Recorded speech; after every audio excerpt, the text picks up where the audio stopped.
Hello, my dear friends. In this podcast, we will be discussing multiple topics such as improving English, the challenges that come with it, and also relationships. Before I begin, I have a couple of questions for you. Firstly, what problems or challenges do you face while learning English? Secondly, what is the best advice you have ever received? Please comment in the below. Hey, Alyssa! Do you ever feel nervous while speaking English with someone? Not really, but why do you ask? Well, I'm usually good at speaking English and can even think in English fluently. But sometimes when I have to speak, my mind goes blank and I get scared. I end up feeling like I can't continue speaking. Have you ever experienced something like that? I completely understand if you feel hesitant while speaking in a language that is not your native tongue. It's perfectly normal to feel that way. Just keep in mind that learning a new language takes time, patience, and practice. If you're interested, I can share some tips with you that could help you improve your language skills. Sure. Should I also learn more vocabulary? Please explain this also. Well, the problem is not with the vocabulary. The problem is with your hesitation. The hesitation that you face when are trying to do something new. Because you're habitual of speaking in your mother tongue. I mean, you are not very used to speaking in English. So hesitation is the issue. It's understandable that speaking in English may feel unfamiliar and uncomfortable. However, it's important to push past this hesitation in order to improve your language skills. Wow, great, thank you. What would be the second tip? Sure, I'm not only providing tips to improve your English, but also highlighting the challenges that you might face during your English learning journey. It's important to be aware of these obstacles in order to overcome them and make progress in your language skills. Of course, it's equally crucial to know the issues to make the learning process smooth. The second problem that people often face while learning English is the fear of making mistakes. This fear can hold you back from practicing and speaking the language, which is essential for improvement. It's important to remember that making mistakes is a natural part of the learning process, and it's okay to not be perfect. The more you practice, the more confident you will become in your skills. It's actually true, because most of the time when I make mistakes, I feel very down and want to quit. There are different problems people might face while making mistakes, and one of them could be the fear of failure. When individuals make mistakes, they might feel like they have failed and become demotivated to try again. This fear of failure can hold them back from achieving their goals and hinder their personal growth. I am eagerly waiting for the tips. How can I speak fluently in a language? Ellen, I'm glad you want to improve your language skills. There's no one secret to becoming fluent, but it's always good to keep practicing. Even for someone like me who speaks multiple languages, I am constantly improving and learning new things. Fluency means being able to have a comfortable conversation with someone without feeling limited by your vocabulary or ability to express yourself as a non-native speaker. So my best tip is to keep practicing and try to have conversations with native speakers as much as possible. Hi, Ellen. How are you doing today? Hi, Alyssa. I'm doing well. How about you? I've been thinking a lot about relationships lately. It's interesting how they shape our perspectives on love and life.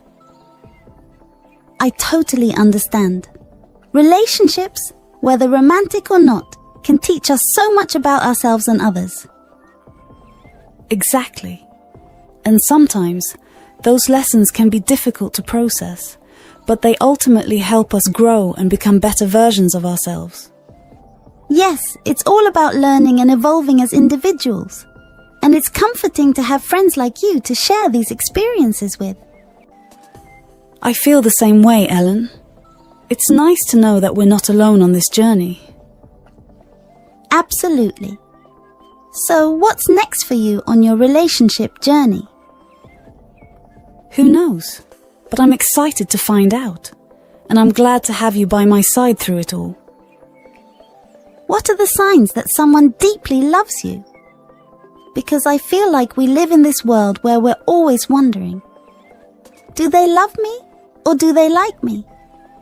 So, how do you know when you deeply love someone and when someone deeply loves you? Hey Ellen, I totally get what you mean. It can be tough to tell if someone truly loves you or if they're just interested. Some signs that someone deeply loves you could be when they prioritize your needs and make sacrifices for you without expecting anything in return.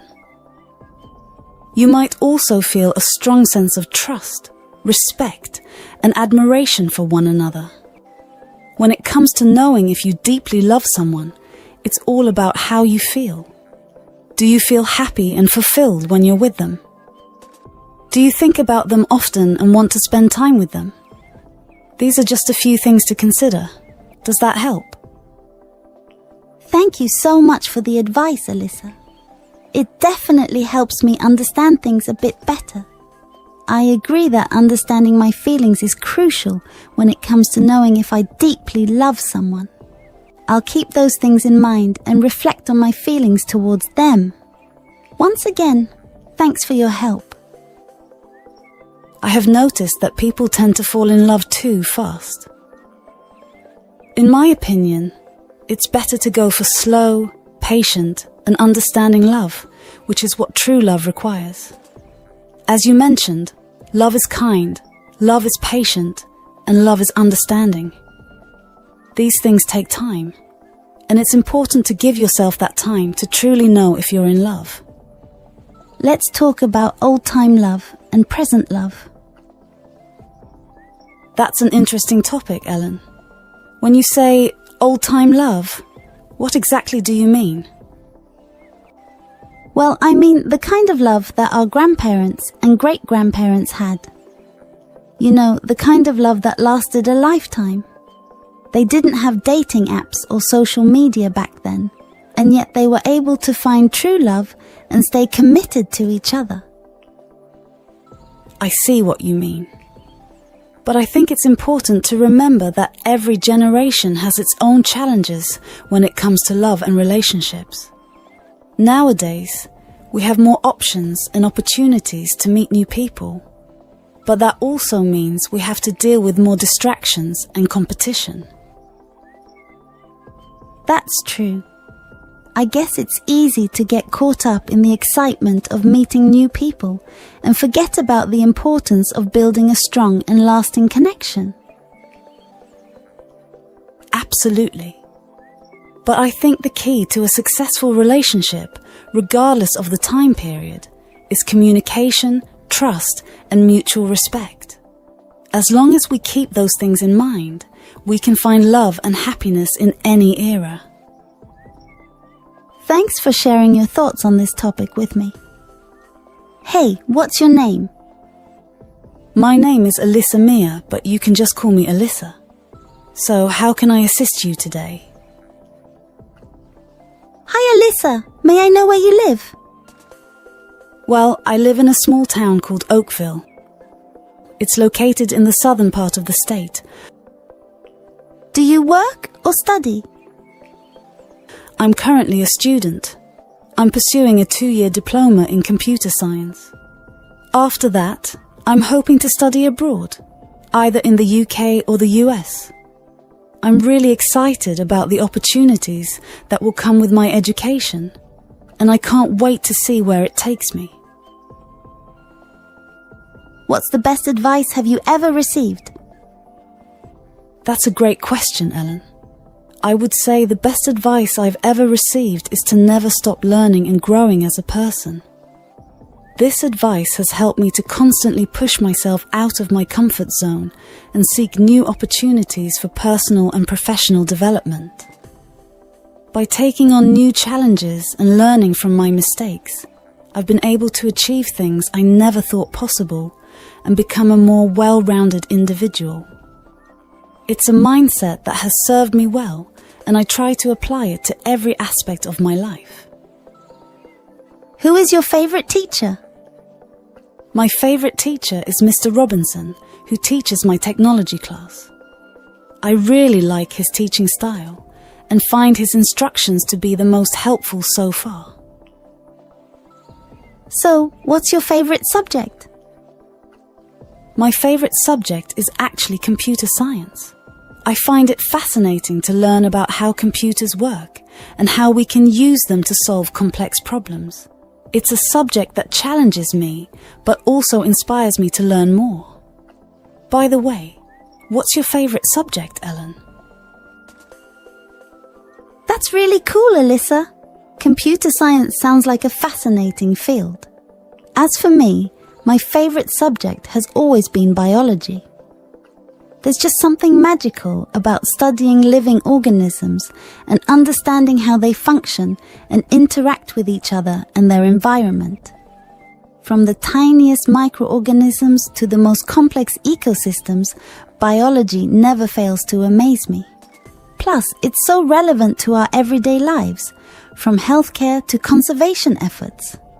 It's like unraveling the secrets of life itself. Hey, where do people usually learn from teachers? The most common place to learn from teachers is at school, usually in a classroom setting. However, with the rise of technology, it's becoming increasingly popular to learn from teachers online.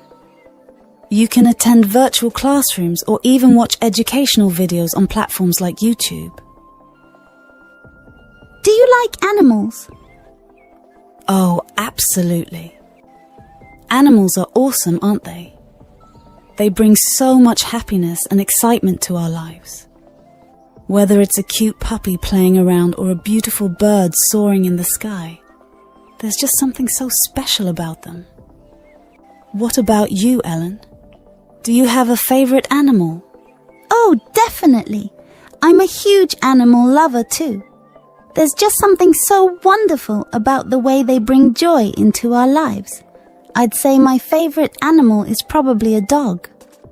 They're so loyal and full of unconditional love, don't you think? Let's start with today's topic sentence structure.